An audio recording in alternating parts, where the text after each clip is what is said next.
Bom dia, mais uma manhã com Deus, priorizando a palavra de Deus. E nesta manhã do dia 27 de outubro, nós vamos meditar de Marcos, do capítulo 7 ao capítulo 10. E que a paz do Senhor encha o teu coração nesta manhã. Jesus e a tradição dos anciões, que o que contamina o homem, você vai aprender aqui. Olha só. Ora, reuniram-se a Jesus os fariseus, alguns escribas vindo de Jerusalém. E vendo que alguns dos discípulos dele comiam pão com as mãos impuras, isto é, por lavar, pois os fariseus e todos os judeus, observando a tradição dos anciões, não comem sem lavar cuidadosamente as mãos. Quando voltam da praça, não comem sem aspergirem. Há muitas outras coisas que receberam para observar, como lavar do corpo, jarros e vasos de metal e as camas. Interpelaram-se os fariseus e os escribas, porque não andam os teus discípulos de conformidade com a tradição dos anciões, mas comem com as mãos por lavar? Responderam-lhe: bem profetizou Isaías a respeito de vós, hipócritas, como está escrito: este povo honra-me com os lábios, mas o coração está longe de mim. E em vão me adoram, ensinando doutrinas e preceitos de homens, negligenciando o mandamento de Deus. Guardais a tradição apenas dos homens. E disse-lhes ainda: jeitosamente rejeitas o preceito de Deus, para guardares a vossa própria tradição. Pois Moisés disse: honra o teu pai e a mãe. Quem maldizer pai e mãe, seja punido até a morte. E aí, nós podemos ver que esses preceitos, principalmente que ele cita aqui, está na lei mosaica. Isso está em Êxodo 20, Deuteronômio 5:16, Êxodo 21:17, Levítico 20, versículo 9, E aí Jesus vai falando um pouquinho a respeito disso. Então, dispensais de fazer qualquer coisa em favor do seu pai e da sua mãe, invalidando a palavra de Deus pela vossa própria tradição, que vos mesmo transmitistes, e fazei muitas coisas semelhantes. Convocando ele de novo a multidão, disse-lhe: ouvi-me todos e entendais. Não há fora do homem que, entrando nele, o possa contaminar, mas o que sai do homem é o que contamina. Se alguém tem ouvido, ouça. E quando entrou em casa, deixando a multidão, os seus discípulos interrogaram acerca da palavra. Então disse-lhe: assim vos também não entendeis? Não compreendeis tudo que de fora entra no homem não pode contaminar? Porque o que lhe entra no coração, mais no ventre, e sai para lugares escusos, é assim. E assim considerou ele puro todos os alimentos, Então ficou aí esta conversa de Jesus com os seus discípulos, E no final eles estavam pensando que era um alimento que podia contaminar o homem. E Jesus fala não, que aquilo que estava no coração dele, que ele proferia, A boca fala do que o coração está cheio, aquilo que a boca dele falava, isso sim podia o contaminar e contaminar a outros, Nós vamos ver que dizia: o que sai do homem, isto é que o contamina, porque de dentro do coração dos homens é que procede os maus desígnios, a prostituição, o furto, homicídios, adultérios, Ou seja, tá tudo guardadinho lá dentro. E quando você menos imagina, a avareza, a malícia, o dolo, a lascívia, a inveja, a blasfêmia, a soberba, a loucura, ora, todos estes males vêm de dentro. E é isso sim que contamina o homem, Então, nós vamos ver que Jesus quebra aqui paradigmas, né? Cuidado muito com a aparência, né? De limpeza, por lavar as mãos, lavar o corpo, né? Isso que é ordenado é importante? Claro que é importante, mas se preocupe mais com aquilo que está alojado dentro do seu coração. E aí nós vamos ver a mulher Ciro-Fenícia, que é falado aqui no capítulo 7, versículo 24, que levantando ele partiu da terra dali de Tiro e Sidom e tendo entrado numa casa queria que ninguém o soubesse. No entanto, não pôde ocultar-se, porque uma mulher cuja filhinha estava possessa de espírito imundo, tendo ouvido a respeito dele, veio e prostrou-se-lhe aos pés. Então, ontem nós falamos sobre essa forma de se achegar a Jesus. Demos vários exemplos ontem no devocional, né?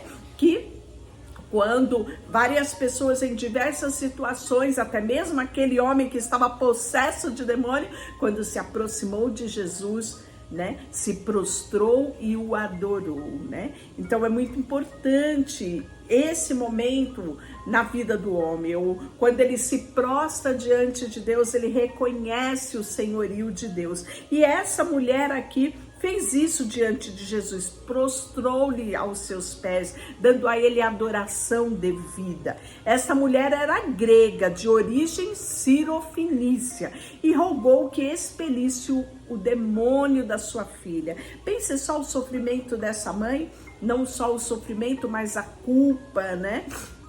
A constante dúvida, meu Deus, o que eu fiz, o que eu deixei de fazer para minha filha estar nessa condição, né? A responsabilidade como mãe daquela criança, vendo aquela criança possessa de demônio. Olha só, naquela época já havia esse tipo de situação, né?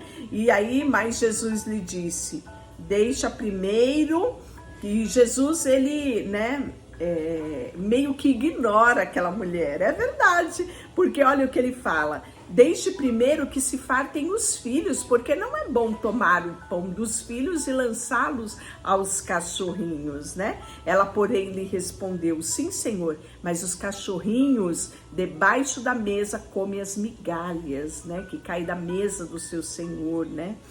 Cai a migalha que as crianças mesmo que estão assentadas à mesa deixa cair. Então lhe respondeu, por causa desta palavra, pode ir, os demônios já saíram, já deixaram a tua filha, né? E voltando ela para casa, achou a menina sobre a cama, pois os demônios a deixaram.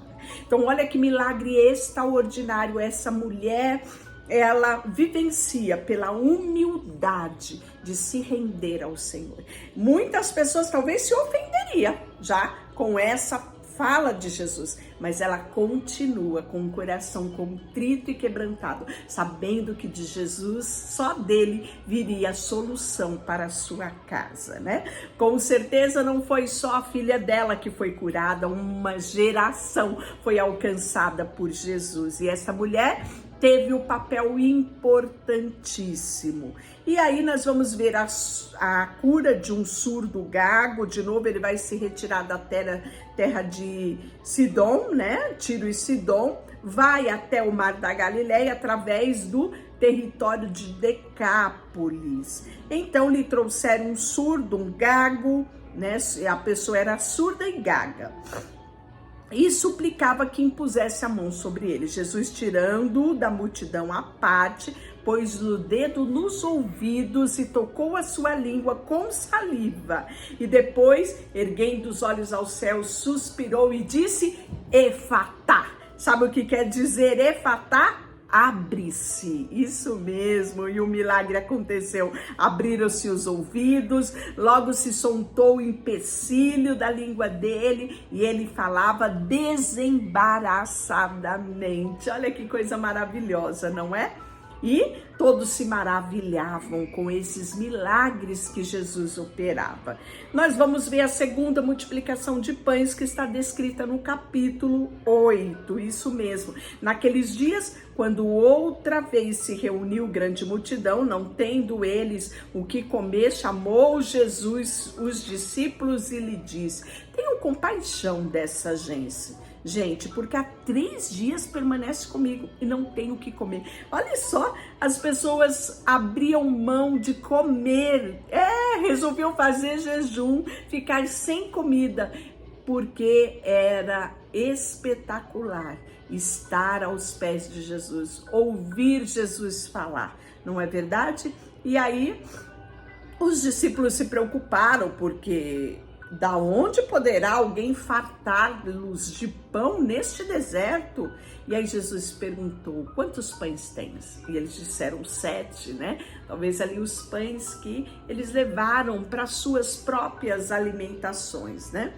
E aí nós vamos ver que mais uma vez Jesus ordenou que o povo se assentasse, né? E ele vai partir esses pão antes dando graça, vai dar aos seus discípulos para que distribuísse isto ao povo. E nós vamos ver que comeram todos, se fartaram, e os que restou, eles recolheram em 7 cestos, né? Que coisa mais linda. E aí os fariseus vão pedir sinal no céu. E você já sabe a resposta, porque já tivemos esse texto compartilhado em Mateus 12, 38, né? E aí discutiram com ele, tentando pedir-lhe um sinal. Jesus arrancou do íntimo do seu espírito um gemido e disse, por que pede esta geração um sinal? Em verdade vos digo que a geração não lhe dará sinal algum. E aí ele embarca e vai para o outro lado.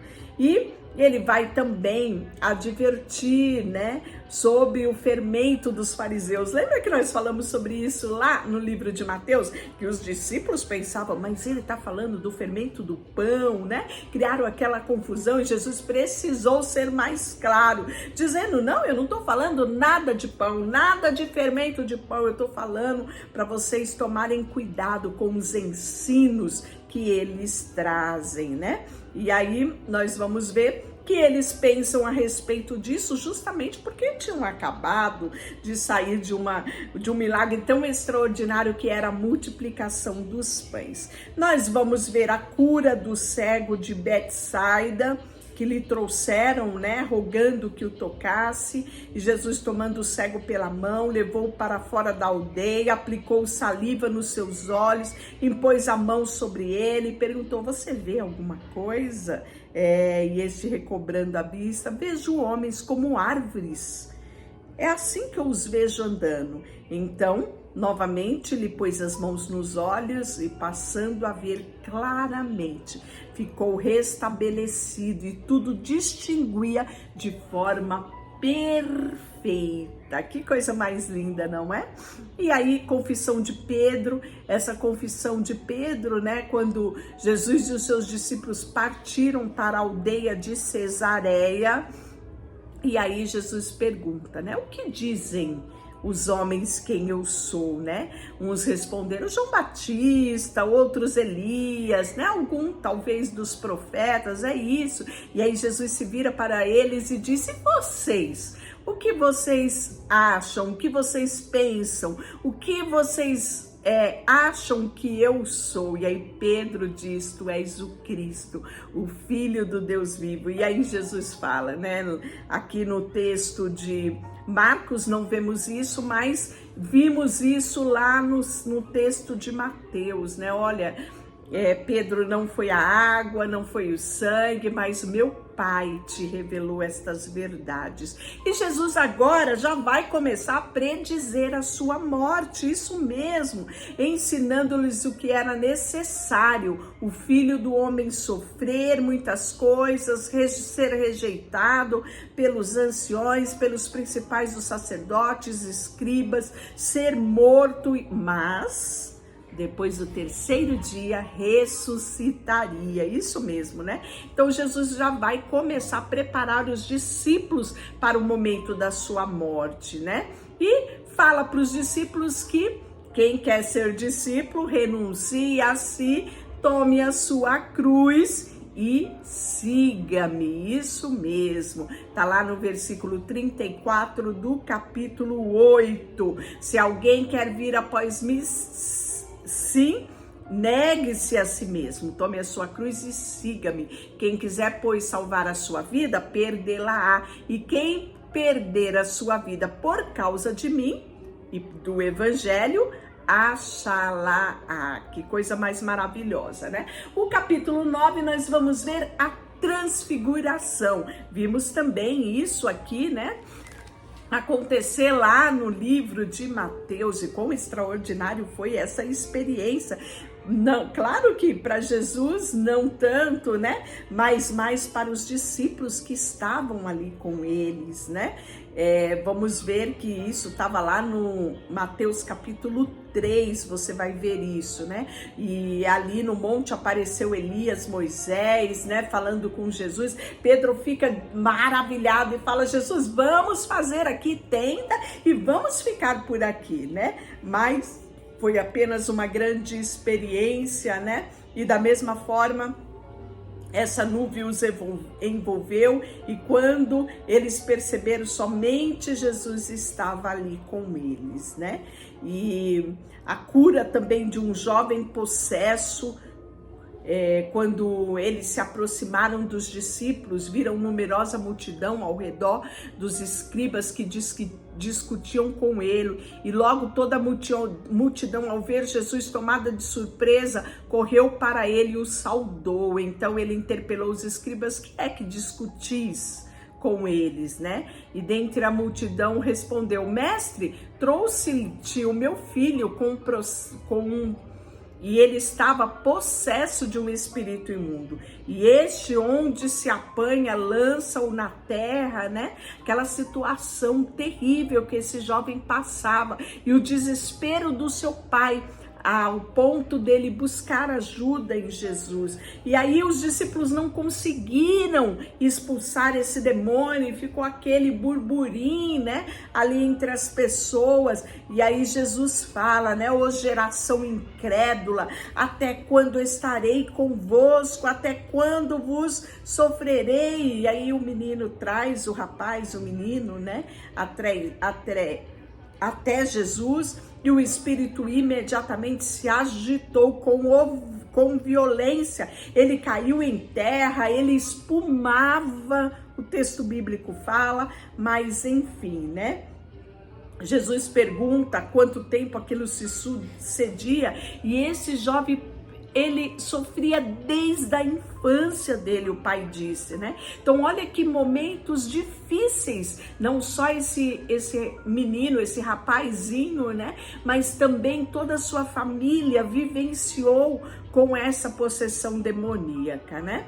E aí o pai dele disse que até lançava no fogo, na água, porque o intuito desse demônio era matar a vida. E isso nos é um alerta, né? Porque o diabo veio para roubar, matar e destruir. Esta é a função. E nós vimos isso muito claro aqui na vida desse rapaz. Mas Jesus, ele veio para nos dar vida, e vida com abundância. E a vida chegou aqui, encontrou este rapaz, né? E aí nós vamos ver que ele foi socorrido, o espírito imundo foi-se embora, mas algo aconteceu com o pai dele, sabe por quê? Porque o pai dele disse: se pode, Senhor, tu podes fazer alguma coisa. E aí Jesus, né, diz para ele: tudo é possível, se podes, tudo é possível ao que crê, né? E o pai dele olha para dentro dele, talvez tantas decepções ele já tivesse passado, e ele fala, né? Imediatamente ele reconhece que ele precisava: eu creio, Senhor, ajuda-me na minha falta de fé, né? E então nós podemos ver que não foi só aquele menino que foi restabelecida a sua vida, aquele demônio foi expulso, mas também a sua casa, o seu pai foi alcançado, toda aquela família vivenciou o milagre, né, de ter um encontro com Jesus. Mais uma vez, Jesus vai predizer a sua morte, agora ali na Galileia, né? E não queria que ninguém soubesse, mas os seus discípulos ficassem alerta sobre tudo o que aconteceria com ele, né? Jesus também, antes disso, vai declarar quem é o maior no reino dos céus. E ele faz isso, né?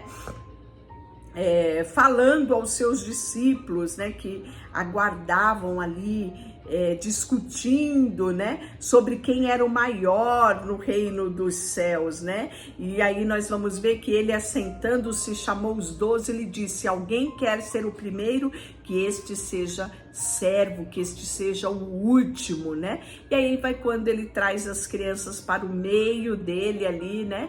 E toma aquelas crianças no braço e diz: qualquer um que receber esta criança, tal como esta, né, em meu nome, a mim me recebe, né? Que coisa mais linda. Jesus vai ensinar também sobre a tolerância, sobre a caridade, coisas que ele falou lá em Mateus capítulo 12, ele vai repetir aqui: quem der de beber um copo em meu nome, pois sois de Cristo, em verdade vos digo que de modo algum perdereis o galardão, né? E quem fizer tropeçar um desses pequeninos crentes, melhor que fora se lhe pendurasse no pescoço uma grande pedra de moinho e se lançasse no mar. Então Jesus traz o alerta sobre a importância do nosso testemunho, né, de sermos autênticos. Jesus vai atravessar o Jordão, vai falar sobre o divórcio, vai abençoar crianças, isso mesmo, vai ter um encontro com o jovem rico, falamos dele, né, que ele não pôde abandonar as riquezas, né, ele se sentiu bam por guardar todos os mandamentos, né? E disse para Jesus com muito orgulho: não, esses mandamentos aí eu já guardo ele todos a minha vida toda, E aí Jesus falou: então te importa ainda algo? Vende tudo que tens e dar aos pobres, né? E aí nós vamos ver que o coração dele se entristeceu porque ele tinha muitas riquezas, né? E nós vamos ver que ainda no final do capítulo 10, Jesus vai predizer a sua morte. E aí vai ser nesse momento que vai ter aquele pedido da mãe dos filhos de Zebedeu, né? A esposa de Zebedeu, pedindo para que os seus 2 filhos sentassem uma à direita e uma à esquerda, e vai ser aquela confusão no meio dos discípulos, né? E Jesus vai trazer os ensinos necessários a respeito do privilégio, né, de se assentar à sua direita e à sua esquerda, que não estava ligado a ele, né, não seria ele que decidiria isso. E aí nós vamos ver que por fim tem a cura do cego de Jericó, né? Eles foram para Jericó e quando ele saía de Jericó juntamente com seus discípulos, claro, cercado de numerosa multidão. E ali tinha um cego. Além de cego, ele era mendigo, ou seja, né, vivia mendigando ali. Talvez a família não quisesse mais ele. O texto fala que o nome dele era Bartimeu e ele era filho de Timeu. E ele vivia sentado à beira do caminho pedindo esmola. E aí, quando ele ficou sabendo que o Nazareno ia passar por ali, ele começou a clamar. Em outras versões, gritar literalmente: Jesus, filho de Davi, tem compaixão de mim. E as pessoas repreendiam: cala a boca, Bartimeu, não aguento mais você gritar, Bartimeu. Mas quanto mais repreendia, mais ele clamava. E aí Jesus chama ele, né? E diz: tem bom ânimo, levanta. E ele se levantou. Lançando para si a capa, levantou-se de um salto e foi ter com Jesus, né? Que queres que eu te faça? E respondeu o cego: mestre, que eu torne a ver. Então Jesus lhe disse: vai, a tua fé te salvou. Imediatamente ele ficou bom, ele foi curado. E o que aconteceu? ele seguia Jesus, né? Ali virou parte daqueles seguidores estrada fora. Deixa eu orar por você. Senhor, nesta manhã, colocamos diante de Ti o nosso coração, a nossa vida, tudo que temos e tudo que somos, em nome de Jesus, amém. Deus te abençoe, não esquece de curtir este vídeo, não esqueça de compartilhar a palavra de Deus, e Deus te abençoe.